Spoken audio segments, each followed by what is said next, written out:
Okay, we're out at the front of the home. And out by the curb, this is where the water meter is. Okay, this is an analog water meter, the inspector's friend.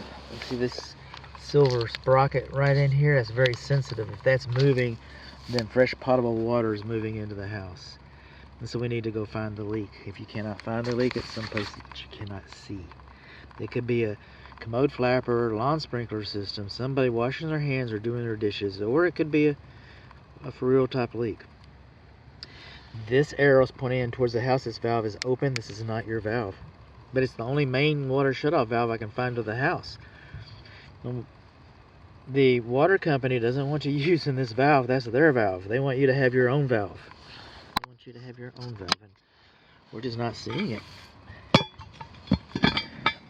Now we're going to kind of move around organically here.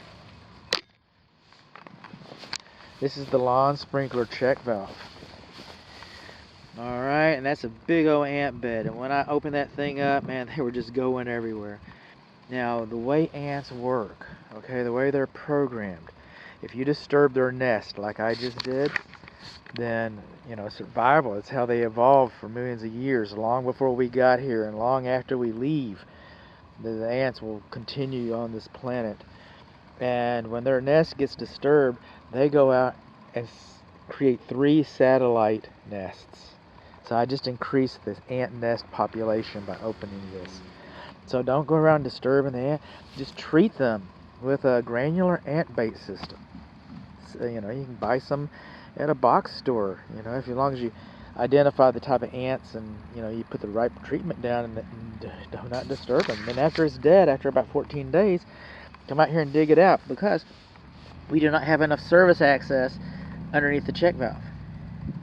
I cannot even determine that the check valve is complete. It probably is, but I don't know that.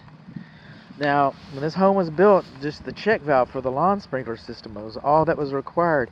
But by today's standards, I mean, you have an isolation handle right there, probably 2. I can only see 1. I can't imagine them not having 2. But when this house was built, those isolation valves for the check valve was enough. But today we want a main water shutoff valve installed between the meter and the check valve. That's what we want by today's standards. And like I said, I cannot find a main water shutoff valve for the home. Over here, we're going towards the home. I'm looking for the main shutoff valve. That's what I want to see. I want to see one of those. And there may be one inside of all this wood mulch. It may be buried around here. But I cannot ascertain. I cannot determine that there's a main water shutoff valve. But I go to the closest valve to the meter. And we do a static test here. So we just turn this guy on. Looking for between 40 and 80 psi. And we've got 90 psi. It's a good thing that we've got an expansion tank on the water heaters. We got too much water pressure coming into the house. We got 90 psi. Lead free. Okay. So we got too much water pressure to the house. Now we're going to move on along, catching our spares. These are the main sewer cleanouts to the home. In the front flower bed in front of the garage window here. So it's called a double cleanout. One goes this way and cleans out anything between here and I guess the septic tanks. And one goes this way and they cross, so that way you never have a dead spot in the middle, and it goes inside the house. So you can put the snake or the auger or the rotor-rooter or whatever you want to call it. You can put it in there, and it looks like somebody's been digging something out of here already. Looks like we've had a little bit of a septic problem, huh? Wonder what that's for. I mean, you don't usually get the paper on the outside of the plumbing system. That's a, you know, looks like we've been working on this. What does that mean?